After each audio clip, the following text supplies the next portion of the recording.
নমস্কার বন্ধুরা, কেমন আছে তোমরা সবাই? আজকে আমরা একটা ঠাকুর মন্দিরে এখানে প্রসাদ খেতে এসেছি। তো দেখো এখানে রাধা গোবিন্দ বসেছে, আর এখানে যে গান চলছে, অনুষ্ঠান চলছে, মানে এটা অষ্টম প্রহর না নিশি প্রহর সামথিং এরকম কিছু একটা হচ্ছিল।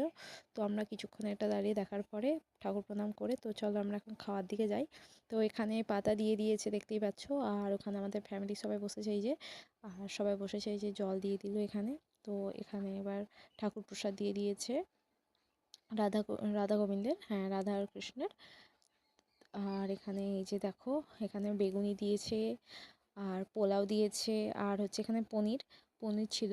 তো এটা হয়ে যাওয়ার পর এখানে অন্ন, যেটা বলে ভাত বলতে নেই নাকি শুনেছি, ওই জন্য অন্ন, তার উপর শুক্তো, আর এখানে বিচে কলার আলুর তরকারি, আর এখানে একটা চচ্চড়ির মতো হয়েছে, মানে নবরত্ন হয়েছিল। তো তারপরে এই যে ডাল, দেখো ডাল দিয়ে দিয়েছে। তারপরে এখানে এঁচোড় আর আলুর মানে রসা হয়েছিল আর কি।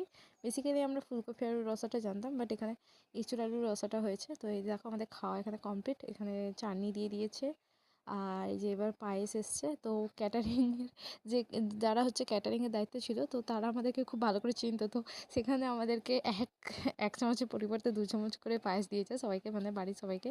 তো দেখো এখানে মিষ্টি খাওয়া হয়ে গেছে। তো মিষ্টি তো আমি খাই না, কিন্তু আমাকে দিয়ে দিয়েছে। যাই হোক, আমার মা খেয়ে নিবে ওটা। আর তো এই যে দেখো এখানে পাঁপড়টাও দিয়ে দিয়েছে। পাঁপড় ছাড়া পায়েস খাওয়া যায় না অ্যাকচুয়ালি। তো এই যে আমাদের এখানে খাওয়া দাওয়া অলমোস্ট শেষের দিকে। আর এখানে এই যে মুখরোচক হজমলা দিয়েছিল। তো আমাদের এখানে খাওয়া কমপ্লিট।